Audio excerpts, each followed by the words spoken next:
Thanks for joining us on News Now. I am on News Now on TV360 Nigeria. I am Anetta Felix.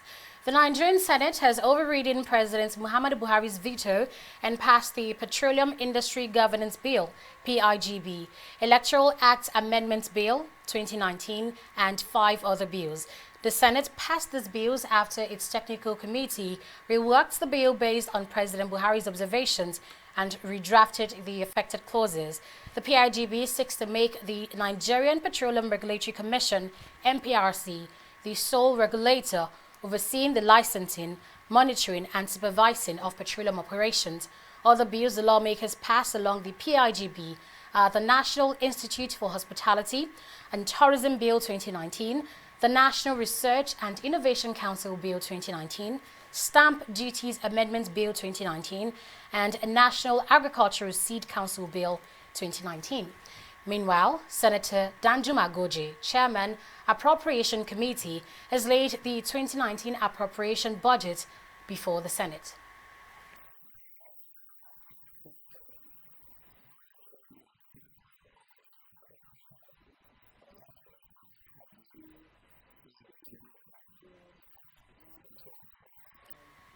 The Senate has also rejected others, including a bill to phase out patrol vehicles and introduce electronic cars by 2033.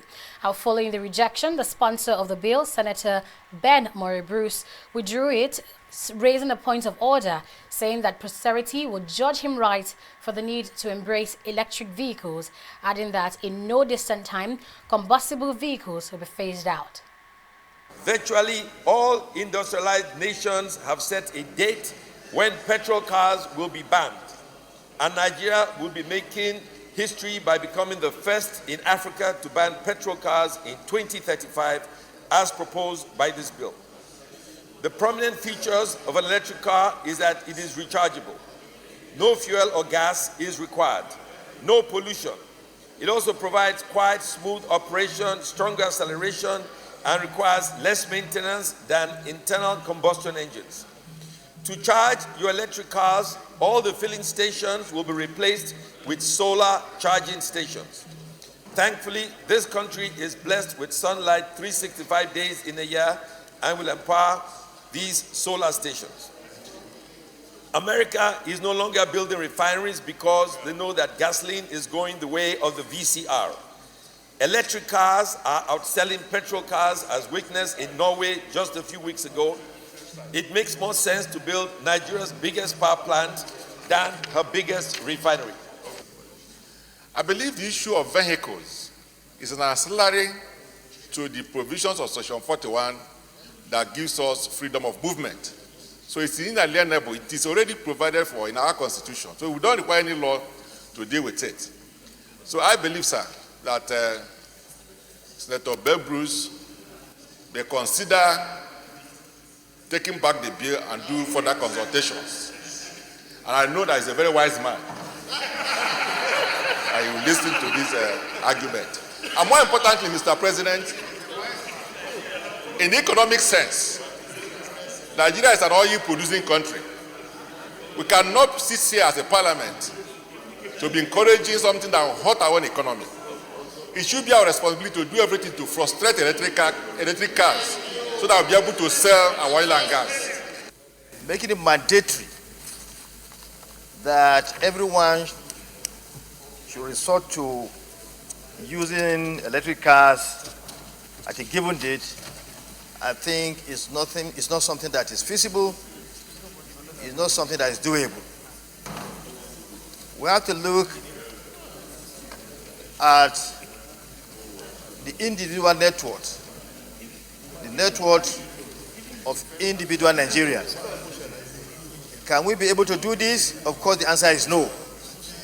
And we all know the importance of a car to every family, not only in Nigeria, but to every individual in the world. Justice D.Z. Senchi of the Federal Capital Territory FCT High Court sitting in Jabi has issued a warrant for the arrest of Dan Etete, a former Minister of Petroleum, and Muhammad Adoke, former Minister of Justice and Attorney General of the Federation, who were implicated in the Malabo oil scandal. The Economic and Financial Crimes Commission, EFCC, had prayed the courts to grant a warrant to arrest them anywhere they were found, including outside the jurisdiction of the Federal Capital Territory. Since 2007, the EFCC had pressed charges against him, but he has repeatedly failed to appear before the court. Now, other defendants in the case are Shell Nigeria Exploration Production Co., Nigeria Ajib Exploration Limited, Enispa, Raf Wetzels, and others. Now, the matter was adjourned to July 11, 2019 for further hearing. The Supreme Court has dismissed a suit filed by a former governor of Ekiti State, Segun Oni, challenging the eligibility of Governor Kaide Fayemi to contest the July 14, 2018 polls. The Apex Court, in a unanimous judgment of its 5-man bench, held that it was started barred since the appeal was filed outside the time stipulated by law. Oni contested the All Progressives Congress primary election, which produced Fayemi as the party's governorship candidate. He had filed a suit to challenge Fayemi's eligibility to contest the governorship elections on the grounds that the governor failed to resign as Minister of Solid Minerals 3 months before the election. Now, he also contended in a suit that Fayemi was indicted in the report of the Commission of Inquiry set up by the Ekiti State government under former Governor Ayodele Fayose. Justice Amiro Sanusi, while delivering the judgment, held that the appeal had been caught by Section 285 of the 1999 Constitution, which made it mandatory that all pre-election cases must be filed within 14 days. Troops of the 32 Artillery Brigade of the Nigerian Army, based in Akure, the Ondo State capital, have apprehended 5 kidnappers known to have been terrorizing locals in Jabiri village or local government area. They also rescued 5 hostages and recovered weapons, including guns, cutlasses, and cell phones. The army says the suspects will be handed over to the appropriate security agency after necessary investigation.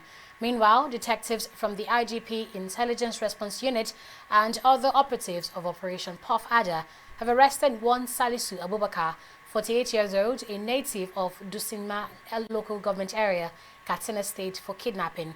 This was contained in a statement by Force PRO Frank Mba on Wednesday. He notes that the arrest is part of efforts to rid the Abuja-Kaduna Expressway of kidnapping and other heinous crimes. The Anambra State Police Command has confirmed that gunmen on Tuesday night shot and killed a former state chairman of the Progressive People's Alliance, Frank Anthony Iboka, at Onyenimo Market in Anambra State. Police patrol team attached to Nimo Division rushed to the scene and discovered one Frank Anthony Iboka on the driver's seat of a Chevrolet SUV vehicle, lying unconscious. Now, the victim was rushed to Beke Hospital, Nimo, where he was confirmed dead by the medical doctor and corpse deposited at the hospital morgue for autopsy. Spokesman of the command, Haruna Mohammed, stated that preliminary investigation has begun into the matter. The All Progressives Congress APC has adopted the majority leader of the House of Representatives, Honorable Femi Bajabiamila, as a speaker for the 9th Assembly. The decision was made after an intensive deliberation with the APC's House of Representatives members-elect at a dinner with President Muhammadu Buhari at the banquet hall of Aso Villa on Tuesday night. Recall that the Deputy National Publicity Secretary of the ruling All Progressives Congress, Yekini Nabena, on Tuesday called on the leadership of the party to consider zoning the position of the Speaker of the 9th House of Representatives to the North Central, since Vice President Yemi Osinbajo is from the Southwest and President Muhammadu Buhari is from the Northwest.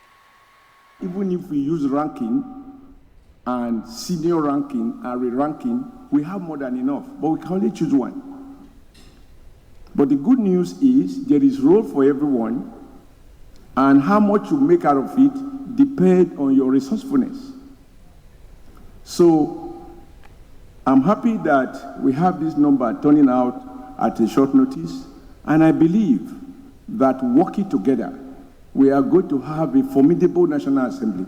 You may not be able to speak for 5%, but 90-95% of the rep members present seemed to have agreed with the position of the party. And when the president spoke, he also urged them to maintain the unity. He referred to what happened in 2015, and he said if there was disunity in the ranks, anything could happen again. So the president just urged them to maintain the unity and stand by the position of the party. Also considering the interests of members and the wishes of members, adopted the leader of the House, Femi Gbajabiamila, for the position of Speaker, and also placed effectively in the spirit of zoning, fairness and equity, the position of the Deputy Speakership to the North Central Zone. Conversation is going to continue, and we're all sure that we'll be able to agree and decide on who to put forward from the North Central as the Deputy Speaker of the House. The Nigerian Police Force and the Nigerian media have set up a national committee on safety of journalists in the country. This was announced at the Post-Election Forum on Police Media Relations and Safety of Journalists in Nigeria. Speaking at the forum on Wednesday in Abuja, Force Public Relations Officer DCP Frank Mba stated that though different, the Nigerian police and the media play complementary roles in sustaining the peace of the country. The national president of the Nigerian Union of Journalists says there was a need for the police and the media to frequently have open conversations, not only during elections. Things that held us together, our areas of common interest, are actually more than our areas of differences. Fundamentally, these are only two organizations that run towards danger whenever there is a crisis, when every other person is running away from danger. We will continue to work together at our part. We are committed to any relationship that will deepen the sense of security and safety of media practitioners. Not just because we are police officers and that we are constitutionally mandated to do so, but because we see the media as veritable partners. We see them as our frontline partners. We see them as people that are mutually aligned with us in the task of making Nigeria a better and a safer place. We are strategic stakeholders in the Nigerian project. We just don't need to cooperate when we have elections. We also need to cooperate beyond elections. And I can say that that meeting indeed helped us so well in relating very closely in the course of the elections. And that's why I believe we recorded minimal harassment of journalists across Nigeria, unlike what we used to have in the past during our electioneering process. In so many ways, the two institutions have common objectives in a democracy. The police have the onerous task of protecting democracy from activities that might disturb the stability of democracy.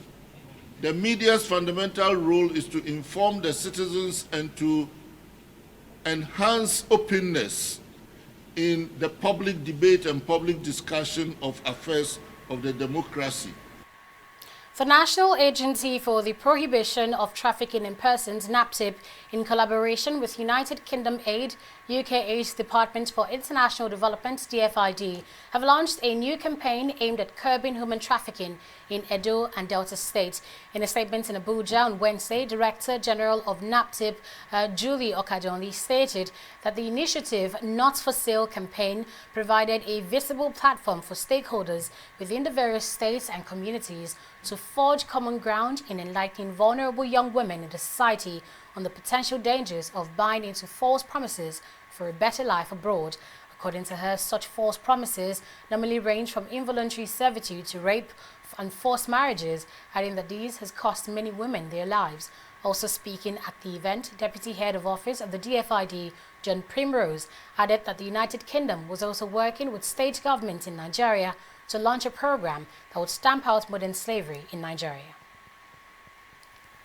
Now, with the current temperature above 35 degrees Celsius, Nigeria has continuously experienced grip of intense heat wave across the country. Meteorologists have revealed that there is no likely relief until the rainy season begins. Medical practitioner Dr. Yusuf Shitu said an extreme impact of the heat could lead to untimely death.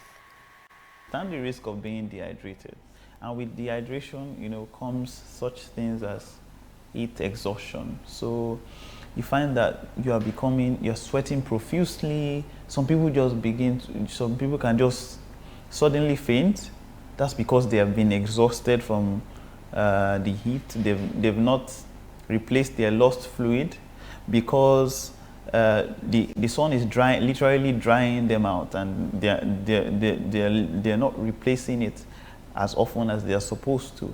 So you find that that can lead to heat exhaustion. And in heat exhaustion, you find excessive sweating. You find people being fatigued. You find dizziness and all of that. So imagine that kind of picture with people at the bus stop, under the sun. It's something that can commonly occur and something that we should look out for. What eventually happens at the end of the day, what can eventually potentially happen is a heat stroke, which essentially is hyperthermia, when the body loses its ability to control, regulate body temperature. So your body is overheating, just the way the cars overheat. There's a cooling system that ensures that cars maintain the normal temperature, but when that is lost because of the excessive heat that is being produced from the body, you find that you have a stroke, and that can eventually lead to death. It's very uncomfortable, but I think we're responsible for it to a very large extent.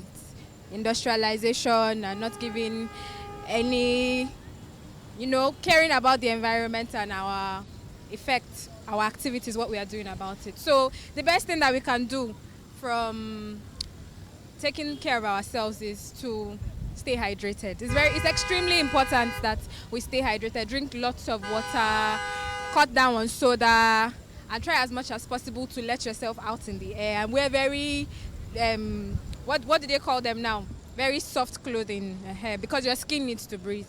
And other than that, if we can try to work as a community so that all the wastage on the floor, environments, industries, if we hold them accountable, I think they will do better.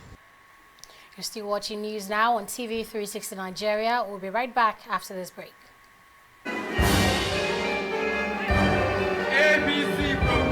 House the crash launch was a request to the lives of the problem not signified.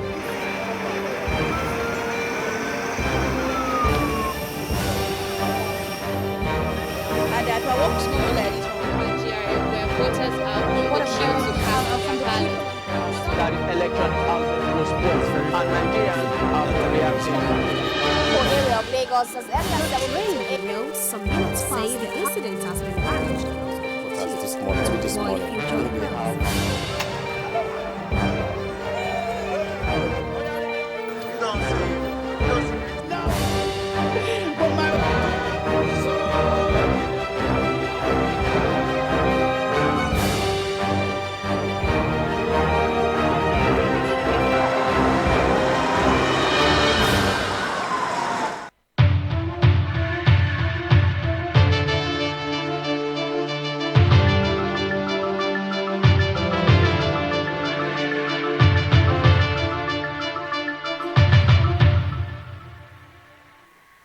You're welcome back, and it's time now for business news with Oyin Adekule. Hello, Oyin. Hi, Aneta. So there's much talk about the price of petrol, removal of subsidy, and I hear that Minister of State for Petroleum has made a statement about that.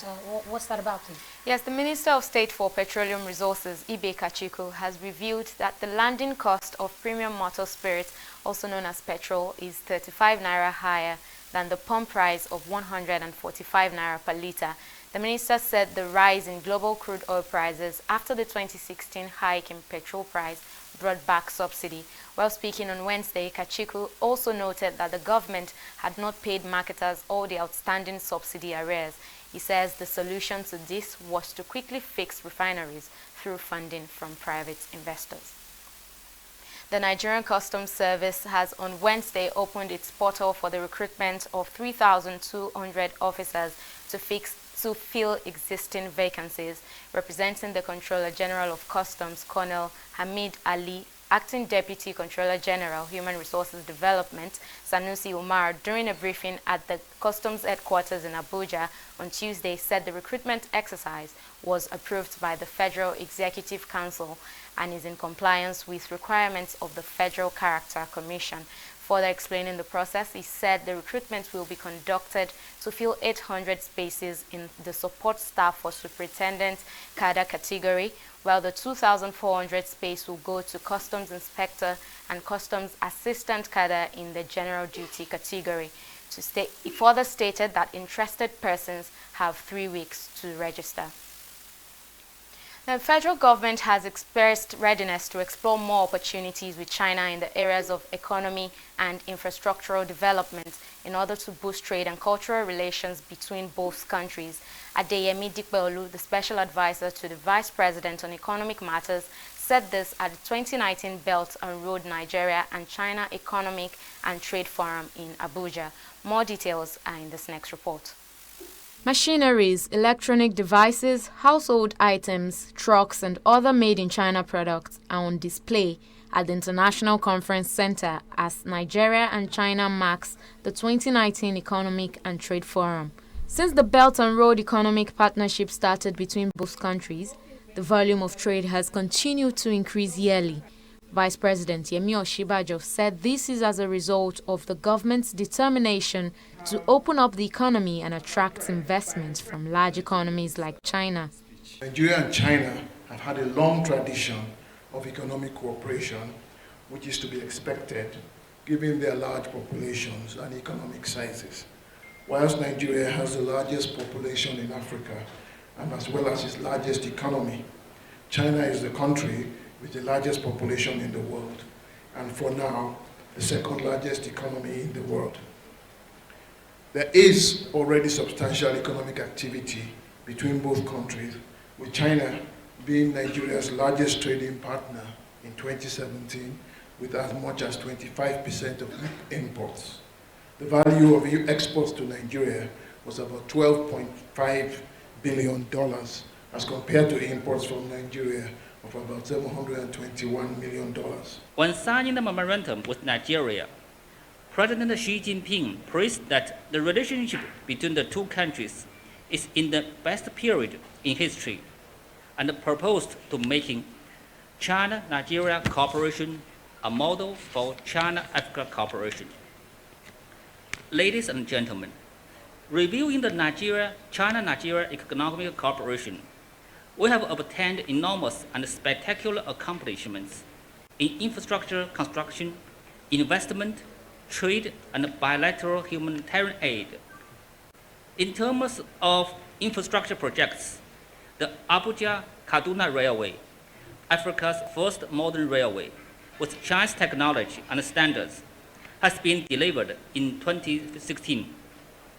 The terminal buildings in Abuja and Harcourt have been put into service for several months, and the construction of terminals in Kano and Lagos is proceeding smoothly. The chairman of Nigeria Investment Promotion Council also noted that Nigeria is already reaping from its partnership with a promise that more investments will flow into the country in coming years. Some of this example of this Belt and Route Initiative, as you know, is the China Railway gauge, standard gauge from Abuja to Kaduna. And we have the Mambila hydroelectric dam project that was signed last year, which is almost around $5.something billion project, which is equivalent to 2.1 trillion naira. And that will boost the economy. As you know, power is critical. The relations between our two countries has developed rapidly into a new stage which the sustainable achievements for the last 48 years. Since the ancient Silk Route, China and Nigeria have enjoyed close and inseparable trade exchanges.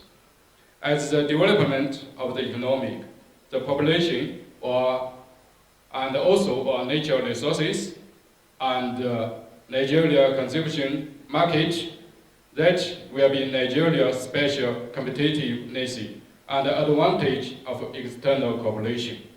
So we need working together to explore all these advantages. Therefore, China-Nigeria economic and trade cooperation is highly complementary and has great potential and broad prospect. Over 100 countries and international organizations are expected to take part in the second leg of the 2019 Economic Trade Forum that will be hosted in Beijing next week. We'll go on a short break now and return with stock market review. Please don't go away.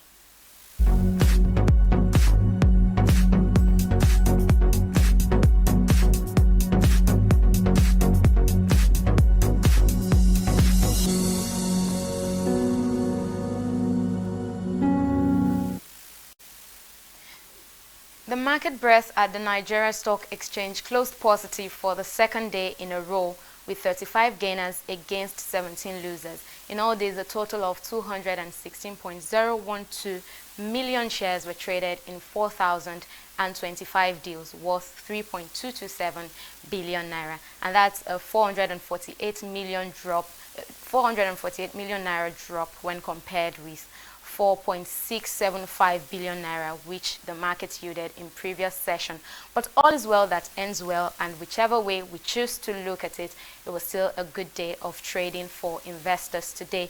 Yes, the all-share index actually rose by 0.76%, with market capitalization also standing at 11.257 trillion naira. Nestle is again leading the pack of gainers, the best performing stocks today, with a 79.7 naira gain. It is joined by Dangote Cement, Nigeria Breweries, and Access Bank, all increasing by 2 naira, 85 kobo, and 60 kobo respectively. Moving on to the losers today, the stocks lagging far behind. Seplat Guarantee, unfortunately, is losing today, followed by Cement Company of Northern Nigeria and Africa Prudential PLC.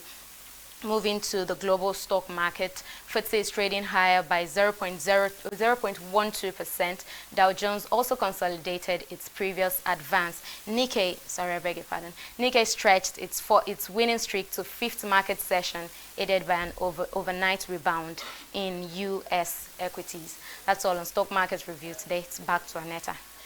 Thanks for that, Oye. Let's now turn to Sudan, where the ousted president, Omar al-Bashir, has been transferred to Koba Maximum Security Prison in Khartoum just days after his government was toppled by the military. Bashir was outed last Thursday after 4 months of protest against his 3-decade rule. Reports say the ex-leader has now been detained at the presidential residence under heavy guard. But the detention has failed to pacify protesters who have continued camping out front of Khartoum's army headquarters. And in sports, the executive governor of Lagos State, Akinwumi Ambode, has received the UEFA Champions League trophy at the Lagos House, Alausa Ikeja. The governor presented the trophy alongside its ambassador and former captain of Barcelona FC of Spain, Carlos Puyol, on Wednesday. Puyol, a 3-time Champions League winner, is in Nigeria on a 3-day visit to lead the UEFA Champions League tour, connecting with consumers and football lovers. The Minister of Sports, Solomon Dalong, has sought the intervention of President Muhammadu Buhari for the release of funds to prepare for major sporting events in Nigeria. The minister made this known to State House correspondent after meeting with the president in Abuja. Two of the competitions, the 2019 African Beach Soccer in Cape Verde and the FIFA Women's World Cup in France, will take place in June. While the third event is the 12th All-African Games to be hosted by Morocco in Rabat from August 19 to 31st. Currently, we have about 3 major games ahead of us between now and August. We have the beach games coming up in June in Cape Verde. We have the women FIFA FIFA World Cup coming up in France, also in June. Then we have the African Games, which is in August to September. And, basically, we need the intervention of the president to secure release of funds to facilitate our preparation. The 3 games had their expenditure profile categorized based on each of them. I don't have a very good figure of the summary, but of course, sports is capital intensive. The African Games have a very large contingent because we have settled down on about 15 sports where we'll be participating, and then 5 non-Olympic sports, so about 2021. That is a huge budget because the contingent is also sizable. For the beach games, Nigeria is one of the coastal countries, so we have the natural facilities for the development of beach sports. And Nigeria is coming up, beach basketball and other beach sports. So, though that's the budget for it is not as much as that of the African Games. And then for the World Cup, of course, it's a World Cup, Women's World Cup. So we also need match to support the friendlies the team will be playing, and then their final camping. That's all for now on News Now on TV360 Nigeria. Thanks for watching, and bye for now.